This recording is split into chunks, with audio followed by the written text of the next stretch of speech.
አንቺ ነይ ተነሺ። እንዴ ጭራሽ ትቀመጫለሽ እንዴ? የቤቱን ልብስ ማን ሊያጥብልሽ ነው? ኧረ እባክህ አላጥብም። እሺ ለምንድን ነው የማታጥቢው? ባለፈው ሳምንት እኮ እኔ ነኝ እሺ ያጠብኩት። ከፈለክ ጠብ፣ ካልሆነ ግን እግር መብላት ትችላለህ። እሺ ይቺ እንዴት አባቷ ነው የሚያረጋት? አንቺ ታላቅሽ እኮ ነኝ። ወይ ደግሞ ማለት ነው እጄንም ጨምረ ብላ። እሺ ነሽ ሊያዝሽ ብቻ። ቆይ ምን አባሽ ነው ያልሽው? ምን አባሽ ነው ያልሽው? ተወኝ በቃ እሺ ተወኝ። እንደውም አቦሳ መንጣት ነይ። እሺ እንጣል። እኔ ልዩ ነኝ። እሺ አንድ አይነት አቦሳም አየሽ አሸነፍኩሽ። ሂጂ ጠቢ። ኧረ እባክህ በሶስት ነው። እሺ ቻፋፋሪ ምን አይነቷ ናት? ነይ ሽንበት አሸነፍኩ። እሺ አንድ እድል አለኝ። እሱን ካሸነፍኩሽ ታጥቢያለሽ። በይ የስ ሂጂ ጠቢ ሂጂ። ስሚ እህቴ ወዬ ይሄንንም ጨምረሽ ጠቢ። እሺ ጠፋፊ ሲያስጠላ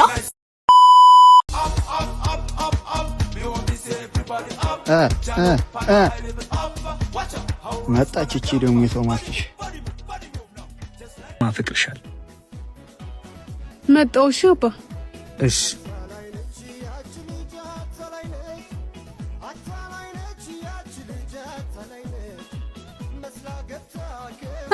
ምን አንደሻ ገገማ ምን አባቱ ይገገማል? አንዴ ያዞምባይን ሳፈስበት ልቡ ፈሰሰሰሰሰ።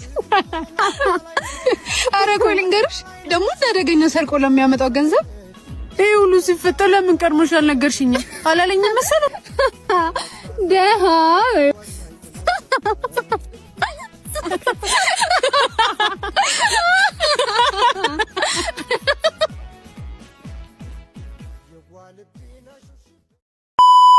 ካሽ እጭ ምን አይነት ሰፈር ነው? ለምን ፈለግኝ? እንዴት አባሽ ነው ደግሞ ዛሬ አማረብሽ? ታውቂያለሽ ማንም እንደዚህ አልፍቶኝ አያውቅም። ታዲያ እኔ የመጀመሪያው ያልሁና ቀልድ ነው ልሳቅ። አሁን ለምንድን ነው የፈለግኝ? አሰብሽበት ባለፈው ያልኩሽን እንዴ? ሰውዬ ተስፋ ቆርጥም እንዴ? እኔ የራሴ የምለው ሰው አለኝ። ያንን ሩጦ ያልጠገበ ድሃ ከሆነ ወደዛ በይ። ላንቺም ቢሆን ገንዘብ ካለው መጠጋቱ ሳይሻል አይቀር። ትሰማኛለህ? ካንተ ጋራ ሆኜ እንዳንተ በገንዘብ የደነዘዘ ጭንቅላት ከሚኖረኝ በፍቅር ድህነቴን መርጬ መኖር ይሻለኛል። ምንድነው እንደዚህ ማንም ለሚዘግነው ገላ የምታካብጪው? ርካሽ ዞር በልልኝ። ያለ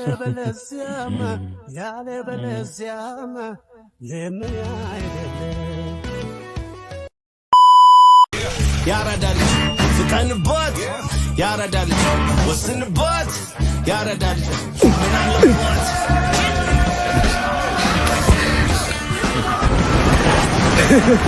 ያዘው ቁም ብያለሁ አታመልጠኝም።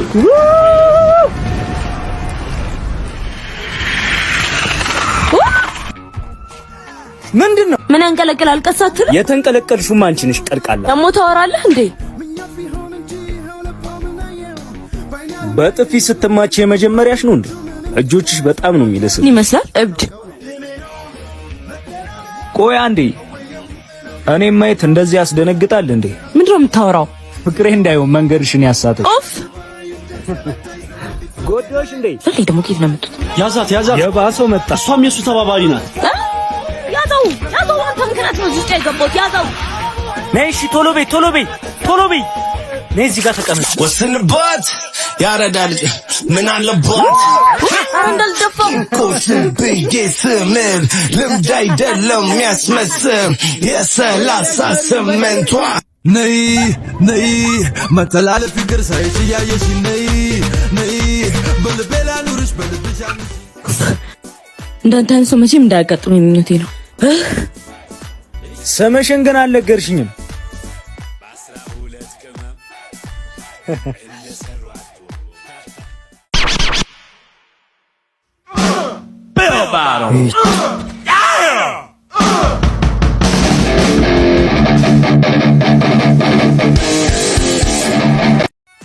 ቀስ እንዲህ በቃ እጅህን አንሳልኝ። ምን አስቸኮልሽ? ደርሰናል እኮ ደግሞ በጣም ትወጃለሽ። 1 2 ሰርፕራይዝ ምንድነው? የለት ስጦታ ነው። አልገባኝም። ደግሞ ሰርፕራይዝ አለሽ ስትለኝ ደህና ነገር መስሎኝ መጓጓቴ። እየቀለደች መሆን አለበት።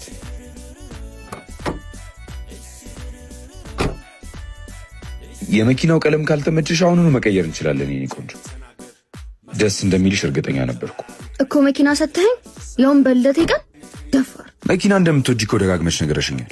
ለዛም ነው መኪና የገዛሁልሽ። በዚህ ሰዓት ከመኪና በላይ ምን እንደሚያስፈልገን መቼም ላንተ አልነግርህም። እሱ ደግሞ ቀስ ብሎ ይደርሳል። አሁን ባለን ብንደሰት አይሻልም? አይሻልም? እንሂድ። እሺ ምን ማድረግ ነበረብኝ? ኦቪድ ሪል ስቴት ሜጋ ሴልስ ኢቨንት አዘጋጅቷል። በአንድ ቀን ውስጥ 5 ቦታ፣ ፒያሳ፣ ኢትዮ ኩባ፣ 4 ኪሎ ደግሞ ጥይት ቤት፣ ገርጂ ፌደራል ሃውሲንግ፣ ጦር ኃይሎች ጎልፍ ክለብ፣ ቡልቡላ ደግሞ ገላንጎራ። እሺ አሁን በሚል ታሳብብ ነው? በምንም አይ ፕሮሚስ።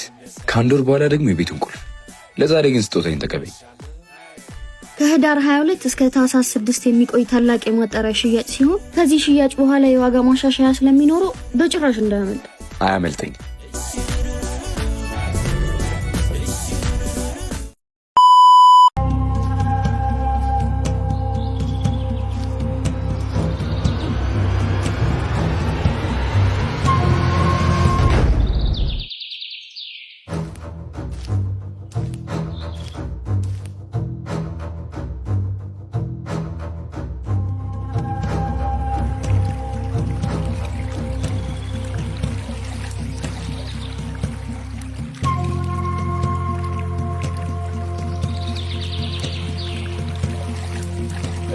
እንዴት ዋልሽ? ለመንደሩ አዲስ ነው መሰለኝ።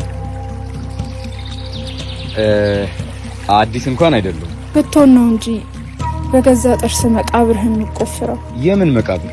እዚህ መንደር ውስጥ መሳቅ የሞት ፍርድ እንደሚያስፈርድ አታውቅም? መሳቅ? ከመቼ ጀምሮ? ቆየ። የኢብና ጫካ አዛዥ ቤት ውስጥ የምታገለግል አንድ ወንድ ልጅ የነበራት ሴት ነበረች። የአዛዡ ልጅ ከዚህች አገልጋይ ልጅ ጋር የተለየ ቁርኝት ነበራት። ነገር ግን አንድ ቀን ጨዋታ ላይ ያሉ የንጉሱ ልጅ ትወድቅና ጥርሱ ይወልቃል። ልጁን በድንጋጤ ወደ እናቱ ገሰግሳል። የሚፈጠረውን ነገር ሁሉ የምታውቅ ምስኪን አገልጋይ የልጇን ነፍስ ለማትረፍ ስትል እስካሁን ለመንደሩ ሰው ሁሉ እንቆቅልሽ በሆነ መንገድ ልጇን ይዛ ጠፋች። ንጉሱም ሂዱና ካሉበት አምጧቸው። ምንም እንኳን መንደሩ በፍለጋ ቢታመስም እናትና ልጁን ያየ ታጣ። ከዛን ቀን ጀምሮ እስከ ዛሬ የንጉሱ ልጅ ደስታ ራቀው፣ ሳቅ ጠፋት። ለልጃቸው ደስታ የትኛውንም ዳገት የማይደክማቸው ንጉስም አንድ አዋጅ አስነገሩ። አዋጅ አዋጅ አዋጅ! የሰማ ስማ፣ ላልሰማ አሰማ። አልሰማውም ነበር ከፍርድ አያስጥልምና የኢብና መንደር ህዝብ ሆይ ከቀናት በፊት በልዕልታችን ላይ የተከሰተው መጥፎ ነገር የምታውቁት ነው። በዚህም ምክንያት ንጉሥ ከነቤተሰቡ በተለይም ልዕልታችን ሐዘን ወርሷታል፣ ሳቅ ርቋታል። ለዚህም ምክንያት እናንተ በጓዳችሁ የሸሸጋችኋቸው እናትና ልጅ ናቸው። እነሱን አሳልፋችሁ እስካልሰጣችሁ ድረስ መሳቅ የተከለከለ ነው። ይህንን ሕግ ተላልፎ የተገኘ ማንኛውም ሰው ከታች ባቱን ከላይ ደግሞ አንገቱ እየተመተረ ለአሞራ ይቀለባል። ልጃቸውን እንድትስቅ አድርገው እኩል ማድረግ ባይችሉ ህዝቡን ሳቅ ከልክለው እኩል አደረጉት። ታዲያ ሁሉም ሰው ሳቁንና የሞት ገመዱን በአንድ ይዞ ይዞራል። ከዛን ጊዜ ጀምሮ እስካሁን ድረስ ብዙ ሰው በሚሳቁ ብቻ የገመድ ራት ሆኗል።